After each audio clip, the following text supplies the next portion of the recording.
ప్రభు అయిన యేసు క్రీస్తు వారి యొక్క పరిశుద్ధమైన నామములో మీ అందరికీ కూడా శుభములు, నా యొక్క హృదయపూర్వకమైన వందనాములు తెలియజేస్తున్నాను. మరి దినాన చదవబడినటువంటి వాక్యము చాలా పవర్ఫుల్ కలిగినటువంటి వాక్యంగా మనము చూడొచ్చు. మరి ఇక్కడ మనకి ఆశ్రయము ఏమిటంటే, దేవుడే మన ఆశ్రయమును దుర్గమునై ఉన్నాడు. మన ఆధారము, మనం ఎక్కడ ఆధారపడ్డామంటే, మనం నిలబడుటకు భూమి మీద మన పాదం మోపి నిలబడ్డాము. అలాగే మన అక్కర అవసరత తీర్చుకున్నటకు దేవుడి మీద మనము ఆధారపడవలసినటువంటి వారమై ఉన్నాం. అలాగనే ఆయన మన దుర్గమై ఉన్నాడు. అంటే మనకి కాపుదలగా, ప్రాకారముగా, గోడగా, మనకి కాపరిగా అపాయము రాకోకుండా ఆయన దుర్గముగా ఉన్నాడు. ఆపత్కాలంలో ఆయన నమ్ముకొనదగిన సహాయకుడు. ఆయన మీద ఆధారపడితే అది ఎప్పుడూ ఫెయిల్ అవ్వదు. మనము కొంతమందిని కొన్ని సహాయాలు అడుగుతూ ఉంటాం.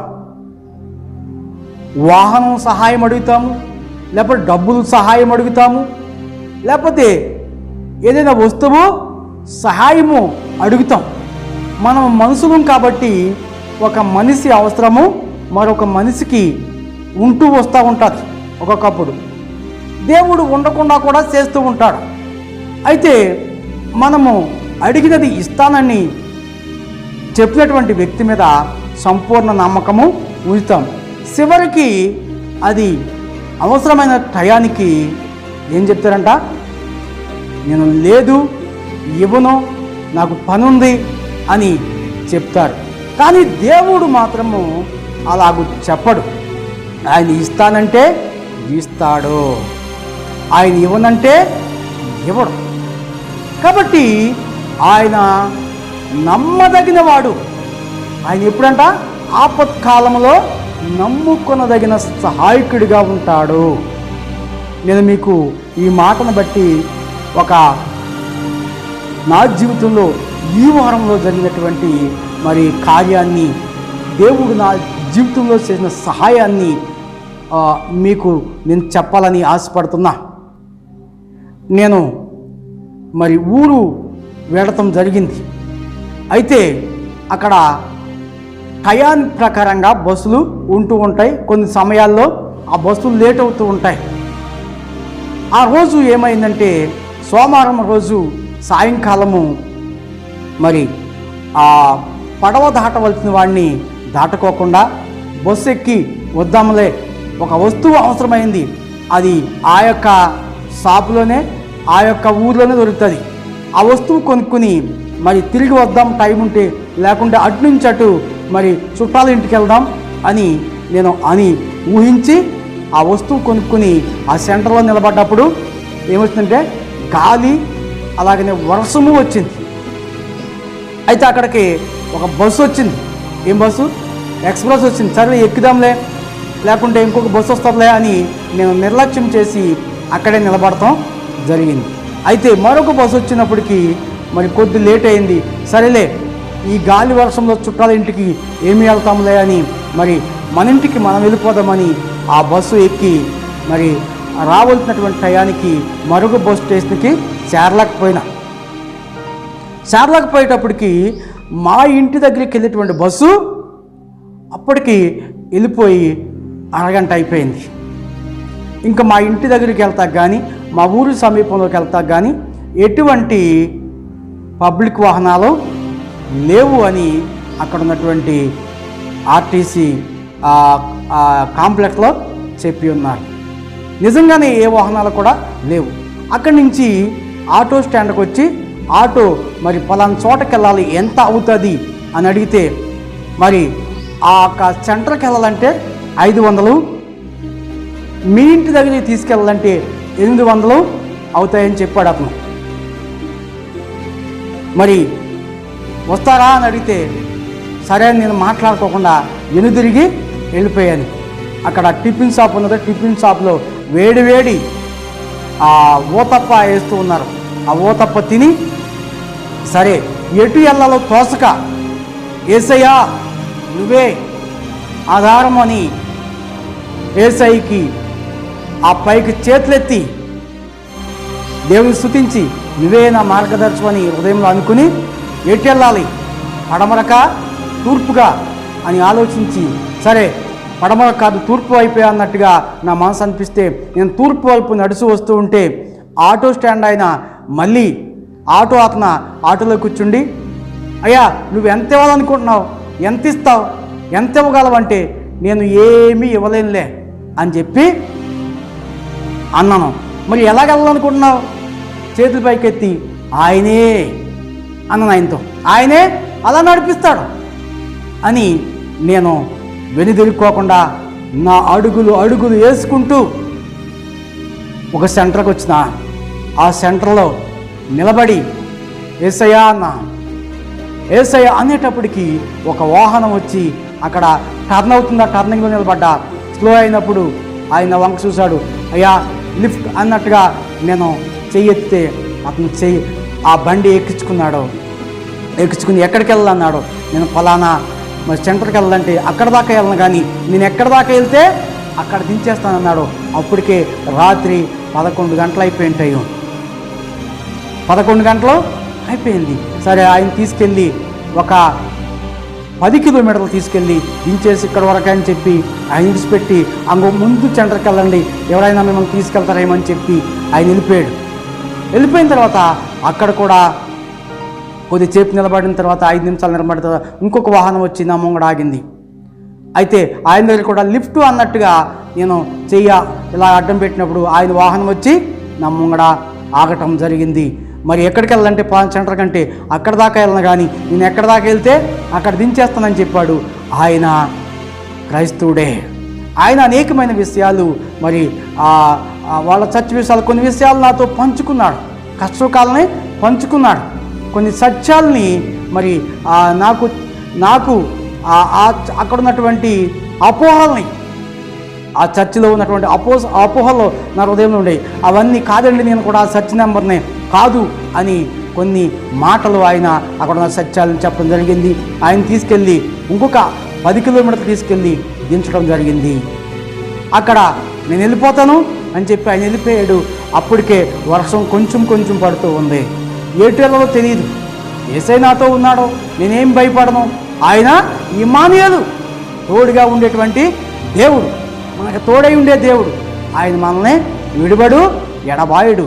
ఆయన మీద మనం ఆనుకుంటే ఆయన తప్పక సహాయం చేస్తాడు. ఆ చీకట్లో ఎక్కడికి వెళ్ళాలా ఏంటి అనేది నాకు ఏమీ భయం అయితే ఏమీ లేదు, నాకు ధైర్యం ఉంది. అయితే అక్కడ నిలబడి ఉన్నా. మరి ఇంకొక వాహనం వచ్చింది, 3వ వాహనం. అది 3వ వ్యక్తి.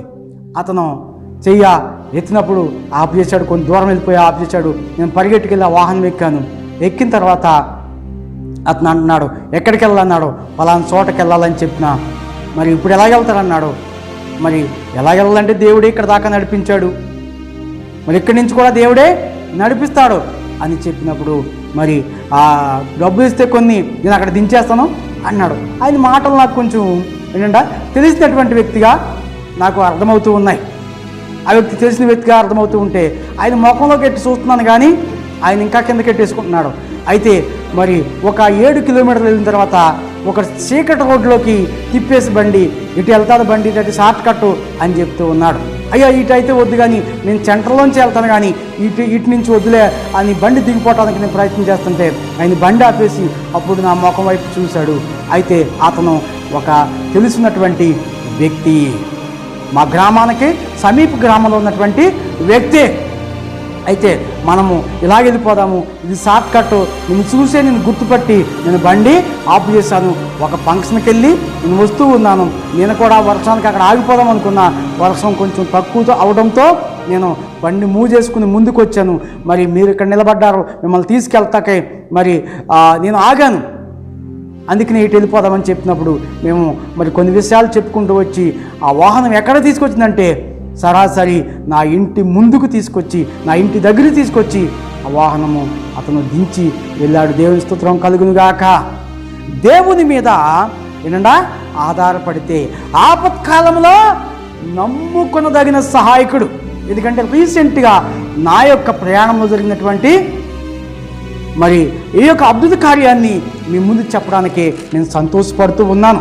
ఇలాగన ఈ వారంలో దేవుడు నాకు సహాయం చేసి నాకు సౌకర్యం లేనటువంటి అసౌకర్యంగా ఉన్నటువంటి మరి ప్రయాణంలో సౌకర్యాన్ని కలిగించి నన్ను క్షేమంగా సుఖముగా మరి 12:50కే నేను చేరవలసిన గమ్యస్థానానికి దేవుడు నన్ను చేర్చాడు. ఆ అర్ధరాత్రి వాతావరణం సరిగా లేనటువంటి సమయంలో దేవుణ్ణి నమ్ముకుంటే ఆయన నమ్ముకునదగిన సహాయకుడు. అందుకని ఒక పాటను నమ్ముతున్నావా? నమ్ముకునదగిన సహాయకుడు. కాబట్టి భూమి మార్పు నొందినను, నడి సముద్రములో పర్వతములు మునిగినను, వాటి జలములు ఘోషించుచు నురుగు కట్టినను, ఆ పొంగునకు పర్వతములు కదిలినను, మనకు భయముండదు. ఏముండదంట? మనము భయపడము. పర్వతములు మునిగిపోయినా, ఆ పొంగుచున్న పర్వతములు కదిలినను, మనము భయపడము. మన ఆశ్రయము ఆయనే, మన దుర్గము ఆయనే. ఒక నది కలదు, ఆ నది జీవజల నది. కీర్తన గ్రంథం 46 అధ్యాయము 4వ వచనంలో ఈ మాట ఉన్నది. ఒక నది కలదు, దాని కాలువలు దేవుని పట్టణమును, సర్వోన్నతుని మందిరపు పరిశుద్ధ స్థలమును సంతోషపరుస్తున్నవి. దేవునికి స్తోత్రం కలుగునుగాక. ఆ నది యూఫ్రటీస్లో ఒక నది ఉంది. యూఫ్రటీస్ నది ఆది కాండంలో ఉంటుంది. ఆ నది అక్కడి నుంచి పోయి అనేక పాయలుగా అయిందంట. అందుకనే ఇక్కడ భక్తులు చెప్తున్నారు, ఒక నది కలదు, ఆ నదిలో నుండి ఏమది? కాలువలు దేవుని పట్టణమును, సర్వోన్నతిని మందిరపు పరిశుద్ధ స్థలమును సంతోషపరుచున్నవి. ఏమిటి ఆ నది అంటే? ఈ పరిశుద్ధ గ్రంథము. ఆ నది ఏంటో తెలుసా? ఈ పరిశుద్ధ గ్రంథము, వాక్యము మందిరములో ఉన్నటువంటి సర్వోన్నతిని మందిరపు పరిశుద్ధ స్థలమునకు సంతోషపరుస్తుంది. ఏం చేస్తుందంట? ఒక నది కలదు, దాని కాలువలు దేవుని పట్టణమును, సర్వోన్నతి మందిరపు పరిశుద్ధ స్థలమును సంతోషపరుచున్నవి. మందిరపు స్థలములో ఎవరున్నారంట? మందిరములో మహోన్నతిని ఆరాధించుటకు మనసులుగా మనం వచ్చాం. మన మనసులో శాంతి లేదు, నెమ్మది లేదు. శాంతి ఎక్కడ దొరుకుతుందని, నెమ్మది ఎక్కడ ఉందని ఎంతోమంది వెతుకుతున్నారు.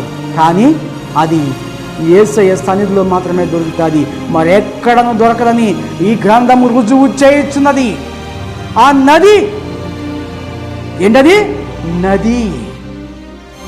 ఈ నది పరిశుద్ధ గ్రంథం. ఈ జీవజలపు నది అనేక మందికి ఏం చేస్తుందంట? జీవాన్ని కలిగించి నెమ్మదిని అనుగ్రహిస్తూ ఉంది. అందుకనే ఇక్కడ సర్వోన్నతిని మందిరపు పరిశుద్ధ స్థలమును ఏం చేస్తుందంట? సంతోషపరుస్తుంది.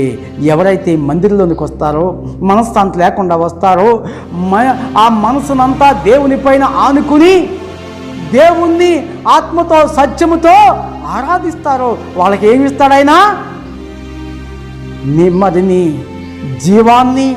ఆ జీవజల నదిలో ఉన్న ఊటలని, ఆ జలములని ఆయన వారికి ప్రసాదించి వారి మనసుకి ఏమిస్తాడో? నెమ్మది కలిగిస్తాడో. దేవునికి మహిమ కలుగునుగాక. ఆ నది ఎక్కడికి పారుతుందంట?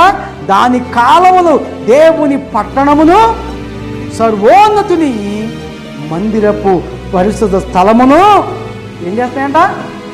సంతోషపరుస్తున్నాయి. దేవునికి మహిమ కలుగునుగాక. ఈ వాక్యములు అనేక మందికి అసమాధానంగా ఉన్న వారికి సమాధానము కలిగిస్తున్నాయి. జవాబు దొరకని వాళ్ళకి జవాబు కలిగిస్తున్నాయి.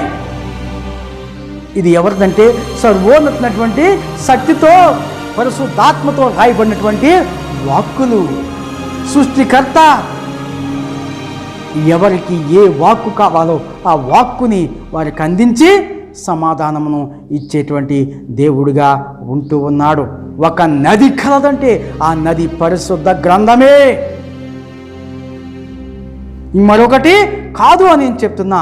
అందుకనే దేవుడు ఆ పట్టణంలో ఉన్నాడు కాబట్టి దానికి ఏం లేదంట, చలనము లేదు, అది కదిలింపబడదు, అది భయపడదు.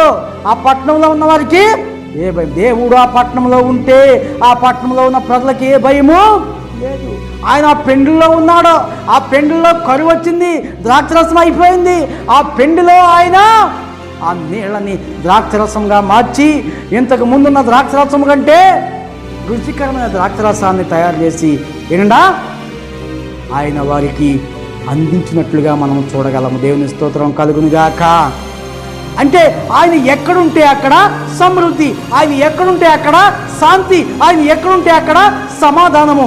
ఆయన ఆ పట్టణంలో ఉన్నాడు కాబట్టి ఆ పట్టణంలోకి ఏం లేదంట, చలనము లేదు, కదిలింపబడదు, చలనము లేదు. ఆయన మనలో ఉన్నాడు కాబట్టి దేనికి కదలము, దేనికి భయపడము, దేనికి వనకము, దేనికి బెదరము. ఆయన నీలో ఉంటే నీవు దేనికి భయపడవు, సమాధానంగా మాట్లాడతావు, నెమ్మదిగా నడుస్తావు. అన్ని నెమ్మది లేని వారికి నీలో ఉన్న నెమ్మదిని వారికి పంచుతావు. దేవునికి మహిమ కలుగునుగాక. చూడండి 6వ వచనంలో ఏం రాయబడి ఉందంటే, జనములు ఘోషించుచున్నవి, రాజ్యములు కదులుచున్నవి. ఇంకా ఆయన తన కంఠధ్వని వినిపించగా భూమి కరిగిపోతున్నది. ఏం కరిగిపోతుందంట?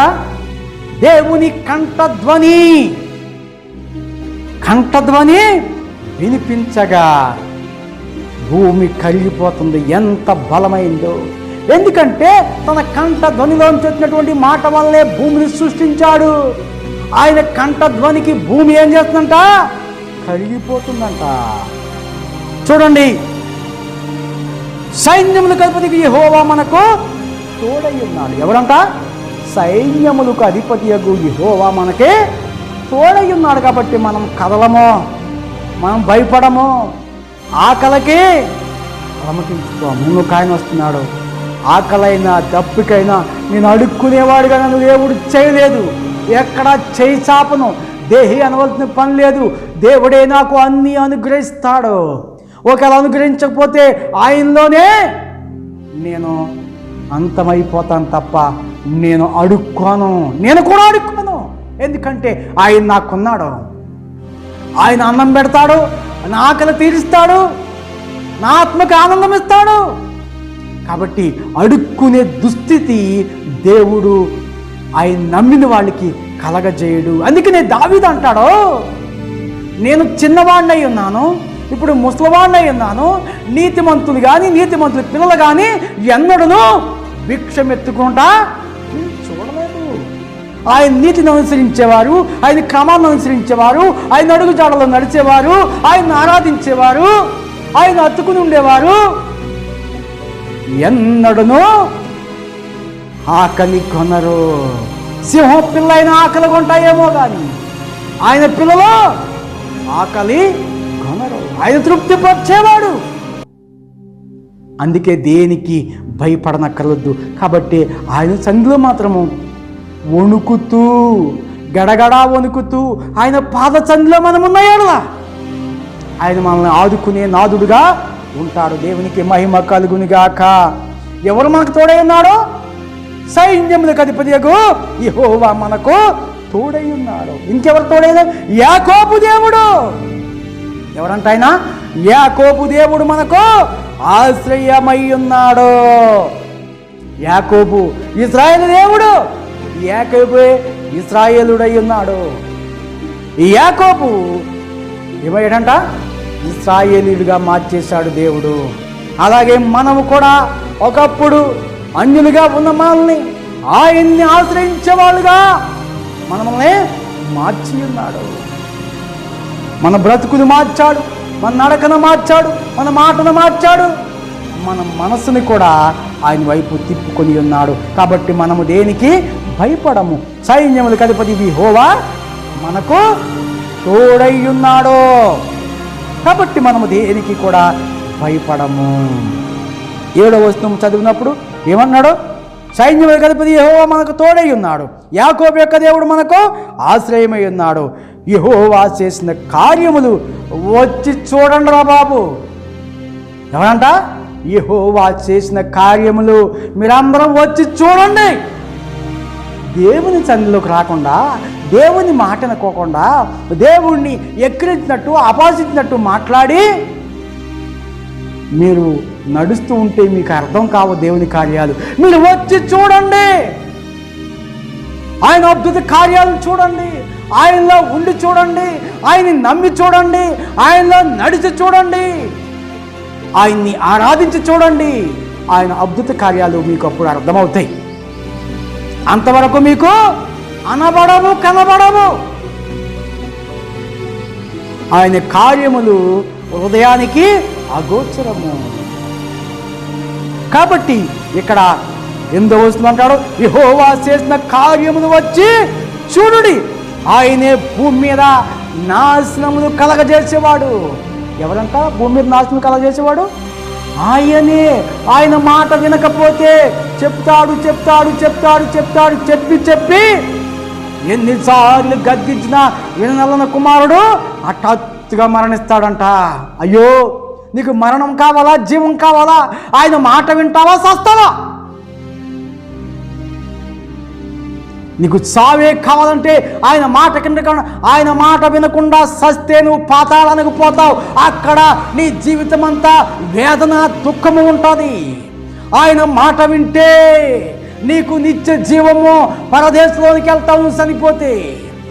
ఎన్నిసార్లు గద్దించిన విననలన్న కుమారుడు హఠాత్తుగా మరణిస్తాడని వాక్యము చెప్పుతున్నది. భూమి మీద నాశనము కలగజేయువాడు ఆయనే. భూదిగంతం వరకు యుద్ధములు మాన్పేసేవాడు. ఇప్పుడు ఉక్రెయిన్ దేశంపై రష్యా ఏం చేస్తుంది? యుద్ధము జరుగుతూ ఉంది. ఆయన రాకడకు కూడా అక్కడక్కడ యుద్ధాలు జరుగుతాయి, అక్కడక్కడ భూకంపాలు కలుగుతాయి. అయ్యో, నా రాకడకు సూచనలు ఇయ్యే, కాబట్టి నన్ను నమ్మండి, మీరు నన్ను అనుసరించండి, నేను మిమ్మల్ని నరకంలో పోకుండా జీవానికి తీసుకెళ్తాను. ఆయన ముందే ప్రకటనలో హెచ్చరిక చేసి ఉన్నాడు. కానీ ఎవరు ఆయన దగ్గరికి వస్తున్నారు? ఎవరు ఆయన యొద్దకి వచ్చేవాళ్ళు బహువరుడుగా ఉన్నారు. వచ్చేవాళ్ళని సాతాను మనసులో అడ్డుకుంటూ ఉన్నారు. ఆ అడ్డుపండను అధిగమించి వచ్చేవాళ్ళు అతి తక్కువ మంది. కానీ ఆయన రాకడకి అనేక మంది ఆయన వైపు తిరిగే గడియ వచ్చింది. కాబట్టి రండి, ఆయన కార్యాలు వచ్చి చూడండి. ఆయనే భూదిగంతముల వరకు యుద్ధములు మాన్పువాడు, విల్లు విరుచువాడును, బళ్ళెములు తెగ నరుకువాడును. ఆయనే విల్లు అనగా బాణము. ఆ బాణాన్ని ఇరగొట్టేసేవాడు ఆయన. ఎవడైనా నీ మీదకి బాణం పెడితే, ఎవడైనా నీ మీదకి యుద్ధానికి వస్తే ఆ విల్లుని విరగొట్టేస్తాడు. దావీదుకి యుద్ధ సమయం వచ్చింది. తన భార్యల్ని, తన కుమారుని, తన ఆస్తిని దోసిపోయారు. యెహోవా విచారణ చేశాడు. ఎవరైతే మరి దావీదు యొక్క ఆస్తిని, తన భార్యల్ని ఎత్తుకుపోయారు, అందులోంచే ఒక మనుషుడు రోగి అయి పడి ఉండగా వాడికంట ఏమిచ్చంట? అంజూరపు అండలు ఇచ్చి, బాబు ఏ ఊరు నీకు అని ఆడు ప్రాణాన్ని నిలబెడితే, ఎవరు ఎత్తుకెళ్ళారో, ఏ త్రోవని వెళ్ళారో ఆ సమాచారం అంతా అంజూర పండ్లు ఇస్తే వాడు చెప్పేశాడు. వెళ్ళి తన భార్యల్ని, తన బిడ్డల్ని, ఆస్తిని ఏడిపించి తీసుకొస్తాకి యెహోవా విచారణ చేసి వెళ్ళాడేమో. సమాచారం మొత్తం దొరికింది. వాళ్ళ విల్లుల్ని విరిచేశాడు. తన ఆస్తిని తను తెచ్చుకున్నాడు, తన వాళ్ళని తను రక్షించుకున్నాడు. అబ్రహాము కూడా అంతే. అబ్రహాం యొక్క అన్న కొడుకైనటువంటి లోతు ఆస్తిని సొదొమ గొమొర్రాలో దోసుకుపోయినప్పుడు ఎత్తుకుపోయారు. అబ్రహాము యెహోవా యొద్ద విచారణ చేశాడు. వాళ్ళ ఇల్లుని ఇరగొట్టి తన ఆస్తిని, తన తమ్ముడు ఆస్తిని తీసుకొచ్చి తిరిగి అప్పగించాడు. దేవునికి మహిమ కలుగును గాక. ఇల్లు ఇల్చువాడు ఆయనే, యుద్ధములు మాన్పువాడు ఆయనే. మనం ఇప్పుడు మన ఎదురుగా ఒక యుద్ధం జరుగుతుంది. ఉక్రెయిన్పై రష్యా దాడులు, యుద్ధము జరుగుతుంది. ఉక్రెయిన్ దేశానికి ఎంతో నష్టము కలుగుతుందంట. ఎన్నో డాలర్లు నష్టపోతూ ఉన్నారంట. కాబట్టి దేవుని శాంతి ఉక్రెయిన్ దేశం పైన ఉండాలని, రష్యా వాళ్ళు శాంతించి వాళ్ళ యుద్ధాలు మానాలని మనము దేవాతి దేవుణ్ణి ప్రార్థన చేయవలసినటువంటి అవసరము ఉన్నది. ప్రార్థించడం మన యొక్క ఏంటంట విధి నిర్వహణ. ప్రార్థించాలి, ప్రార్థించడము మంచిది.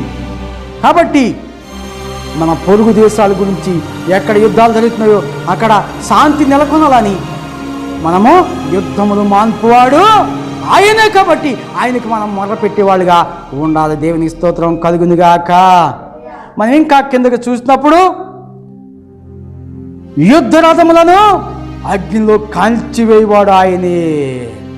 ఏంటంటే ఏముందంట? యుద్ధ రథములను అగ్నిలో కాల్చివేయవాడు ఆయనే.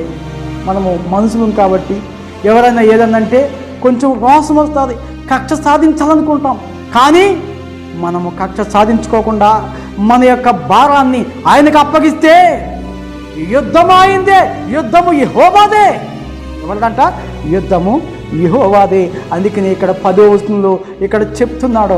ఏంటంట? మరి కీర్తన గ్రంథం 46వ అధ్యాయము 10వ వచనంలో ఉన్న మాట ఏంటో తెలుసా? ఓరకుండుడి, నేనే దేవుడని తెలుసుకున్నది. అన్యజనుల్లో నేను మహోన్నతుడా నగుదును, భూమి మీద నేను మహోన్నతుడు నగుదును. దేవునికి మహిమ కలుగును గాక. మీరు ఓరకుండుడి, ఊరికే నిల్చుండి చూడుడి, నేను అన్యజనుల్లో మహోన్నతుడు నగుదును, భూమి మీద నేను మహోన్నతుడగుదును. సైన్యముల అధిపతియగు యెహోవా మనకు తోడై ఉన్నాడు. ఎవరంట మనకు తోడై ఉన్నది? సైన్యములకు అధిపతియగు యెహోవా. ఆయన నమ్మిన వారికి, ఆయన వెంబడించే వాళ్ళకి, ఆయన ఆరాధించే వాళ్ళకి, ఆయన ప్రార్థించే వాళ్ళకి, ఆయన నామాన్ని పాడే వాళ్ళకి ఏమై ఉన్నాడో? తోడై ఉన్నాడు. ఈ మానీయులు దేవుడై ఉన్నాడు. మనం అశ్రద్ధగా ఆయన సంధిలో ఎంత మాత్రమూ ఉండకూడదు. ఆయన్ని ఆరాధించట్లో మనము శ్రద్ధ కలిగి మనము ఉండాలి. ఎక్కడ 2-3 నా నామను కూడి ఉంటారో వారి మధ్యలో ఉంటా అని మత్తయి సువార్త 18వ అధ్యాయము 20వ వచనంలో చెప్పి ఉన్నాడు. ఎక్కడ 2-3 ఆయన నామాన్ని ప్రార్థిస్తారో, పాడుతారో, స్తుతిస్తారో వాళ్ళ మధ్యలో వచ్చేస్తాడు ఆయన. ఆయన ఇక్కడ ఉన్నాడు అంతే. మనం ప్రార్థన ఆయన ఉన్నప్పుడు మనం ఎలా ఉండాలి? నిర్లక్ష్యముగా మనము ఉండకూడదు. ఆయన పరిశుద్ధాత్మ మన మధ్యలో ఉన్నది. కాబట్టి 11వ వచనంలో ఉన్నాడు, సైన్యములకు అధిపతికి యెహోవా మనకు తోడై ఉన్నాడు, యాకోబు యొక్క దేవుడు మనకు ఆశ్రయమై ఉన్నాడు. ఆయన మీద ఆనుకుని ఆయన్ని ఆశ్రయిస్తే మన ఆశ్రయం ఎవరు? ఆయనే. ఎవరైనా యాకోబు దేవుడు యాకోబుని ఇశ్రాయేలుగా మార్చి సైన్యాన్ని ఇశ్రాయేలంతగా చేసి అబ్రహాము సంతానం విస్తరించిన దేవుడు, ఇతడును అబ్రహాము కుమారుడే అని చెప్పిన దేవుడు మనకు తోడుగా ఉన్నాడు. ఆ పరిశుద్ధాత్మ దేవుడు మన యొక్క ప్రాంగణంలో ఉన్నాడు. ఉంటే మనం ఎలా ఉండాలి? భయముతో, భక్తితో, వణుకుతూ ఆయన ముందు మనము కూర్చున్నామని ఆలోచన కలిగి ఆయన్ని ఆరాధించేవాడిగా మనం అణుకు కలిగి మనం ఉందాం. అప్పుడు ఆయన మనకి ఆశ్రయముగా ఉంటాడు, మనకి దుర్గముగా ఉంటాడు. ఆయన మీద ఆనుకుంటే దేనికి భయపడక్కర్వద్దు. ఆయన ఆపత్కాలంలో నమ్ముకొనదగిన సహాయకుడు. ఎప్పుడంట? ఆపత్కాలం. నేను చెప్పినా కదా, నీకు ఆపద కలిగితే ఆయన ఆపత్కాలంలో ఆయనే నమ్ముకొనదగిన సహాయకుడు. ఇజ్రాయేలుకు సహాయం చేసినవాడు, అబ్రహాంకు సహాయం చేసినవాడు, దావీదుకి సహాయం చేసినవాడు. రీసెంట్గా చెప్పాను మీకు, నా ప్రయాణంలో సహాయం చేసినవాడు ఆయనే. ఆయన ఆపత్కాలంలో నమ్ముకొనదగిన సహాయకుడు. దేవునికి మహిమ కలుగును గాక. అందుకనే ఆయన్ని ఆశ్రయిద్దాం, ఆయన ఆరాధిద్దాం. దేవునికి మహిమ కలుగునుగాక. ఆయన ఆశీర్వాదము మనకు ప్రాప్తించునుగాక. ఆమేన్.